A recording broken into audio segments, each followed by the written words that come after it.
Este es el vídeo número 3 del tema 6. En el vídeo número 2 nos habíamos quedado en resonancia magnética dinámica del hígado.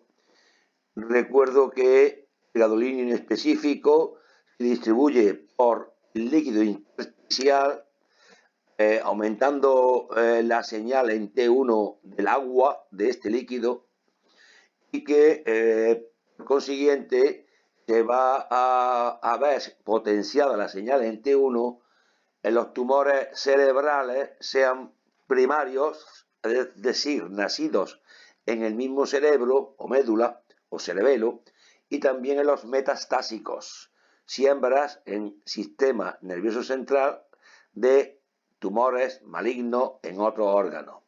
En estos tumores cerebrales o del sistema nervioso central no hay barrera hematoencefálica, el gadolinio sale a borbotones dentro de la masa tumoral y además hay prácticamente siempre un edema alrededor del tumor, lo cual hace que con gadolinio el tumor maligno, bien sea primario o metastásico, destaque enormemente sobre la imagen que da en la resonancia magnética basal que previamente se habrá hecho. Igualmente, las zonas inflamatorias, y también sucede en el resto de los tejidos, donde los tumores malignos tienen mayor vascularización y mayor líquido intersticial dentro de ese tumor, y además suele haber edema alrededor del tumor, se llama peritumoral.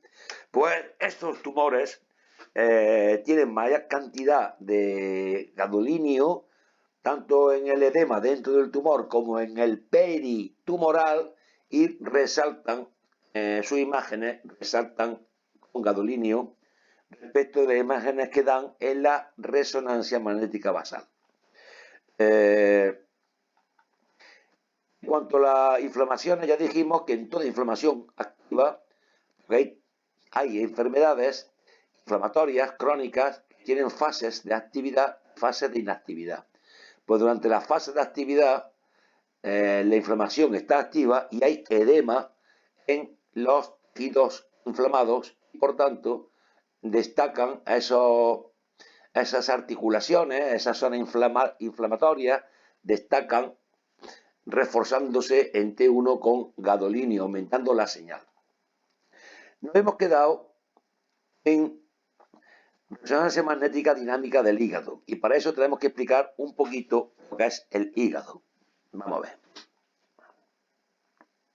Estamos por aquí. No, eso. Aquí está, mira. Esto es el hígado, el lóbulo izquierdo. Esto que vemos aquí, esto es la vesícula biliar.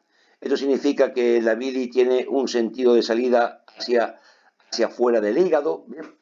Esto es la arteria hepática.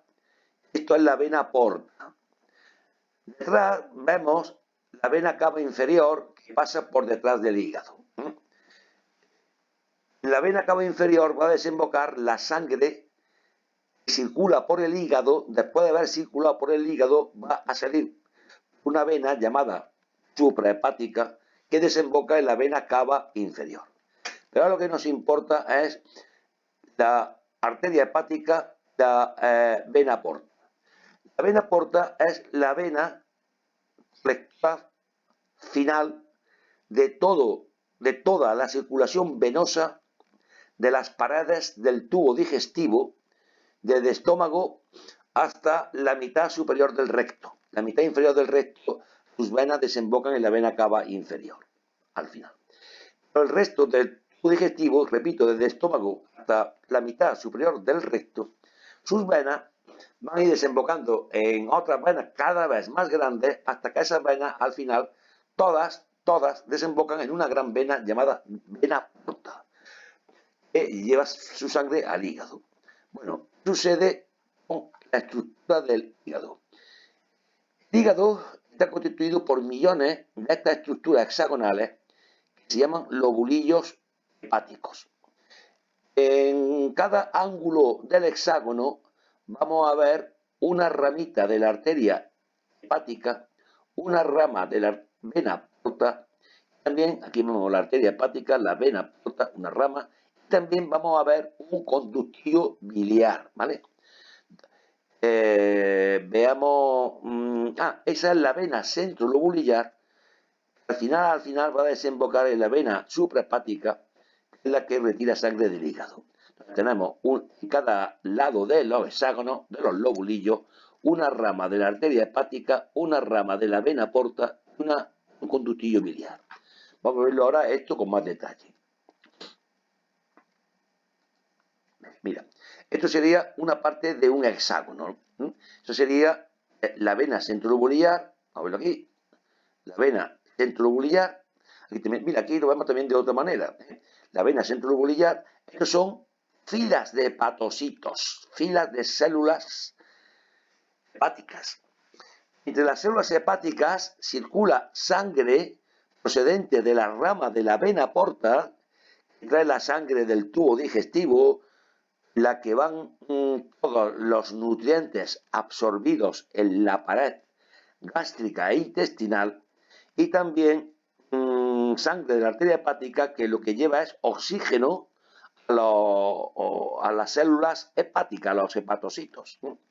Y también, si por aquí, estos polos de los hepatocitos circula sangre, esa sangre, esos vasos se llaman sinusoides hepáticos, un sinusoide hepático, otro.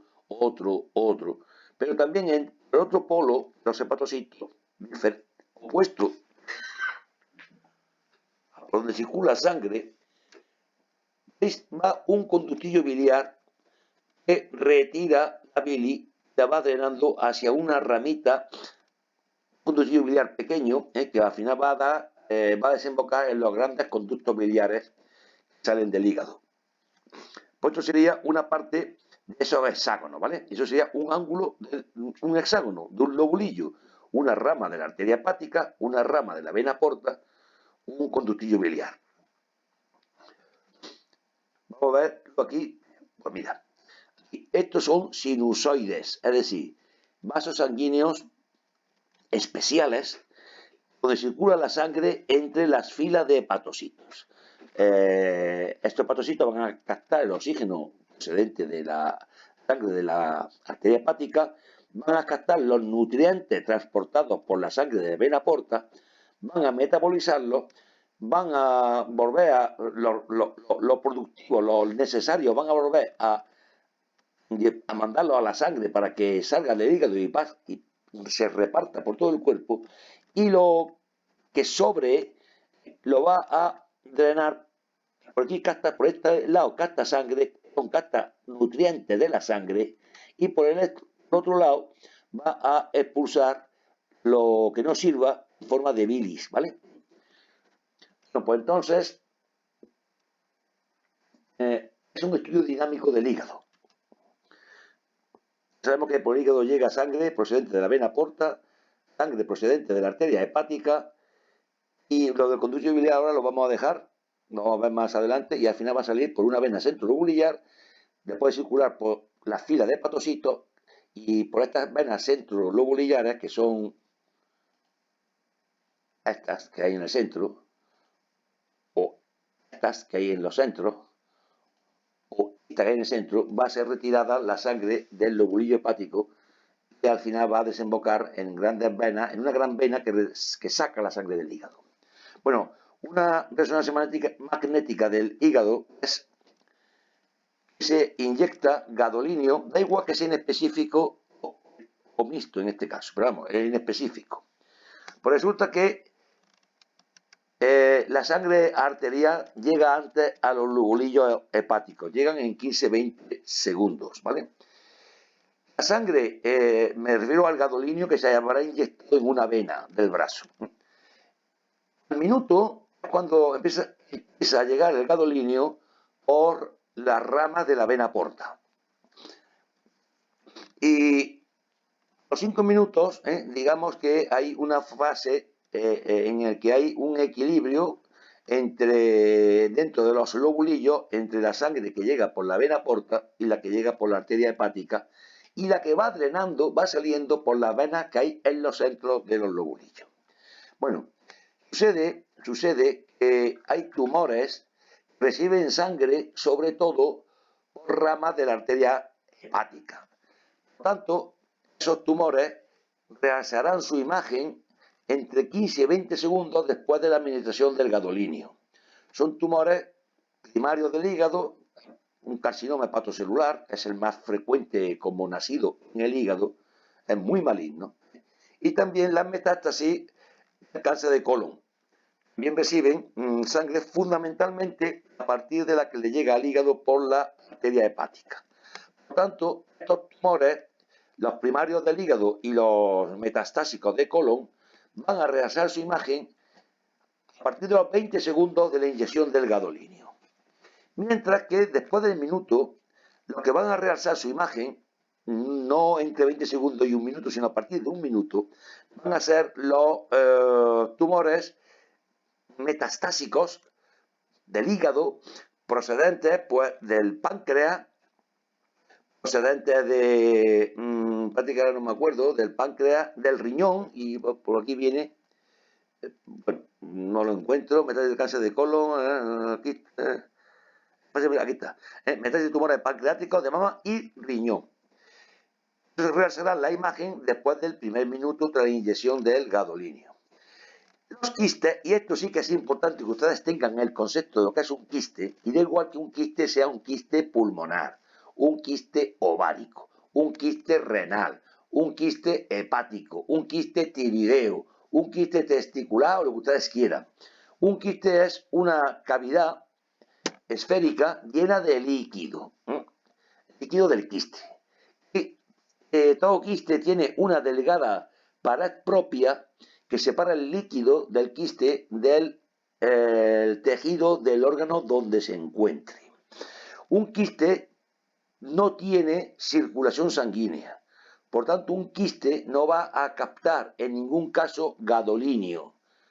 Se va a ver en T1, se va a ver de un color gris oscuro y en T2 se va a ver blanco. Y no va a haber diferencia entre la imagen en T1, que se va a ver oscura, porque es líquido, con la imagen que se obtiene cuando se administra gadolinio, porque no tener circulación sanguínea, el quiste no capta gadolinio, ¿vale? Entonces, un quiste, sea cual sea su localización, es una formación esférica, más o menos grande, llena de líquido, una fina pared celular propia que separa el líquido quiste del resto del órgano donde se encuentre y sin vaso sanguíneo. Bueno, durante la fase intersticial, que es la fase que empieza a los 5 minutos tras la inyección del gadolinio, resulta que como los tumores, igual que sean uno o sean otro, que sean metástasis de un lado o sean de otro, tienen mayor cantidad de vasos sanguíneos, el gadolinio a los 5 minutos empieza a eliminarse antes del tejido tumoral que del resto del hígado, puesto que, repito, el tumor, al tener más vasos sanguíneos, la sangre circula en mayor cantidad y arrastra antes al gadolinio, por lo que éste desaparece antes que el del resto, que el tiempo que tarda en desaparecer del resto del hígado. Por consiguiente, una prueba de que algo es tumoral es que a los 5 minutos, 10 minutos, la zona tumoral ya no se ve reforzada con gadolinio, mientras que el resto del hígado sí se va a seguir viendo reforzada en alguna medida, cada vez menos, conforme más tiempo pase, del gadolinio. Me paro aquí porque si no esto se va a alargar mucho.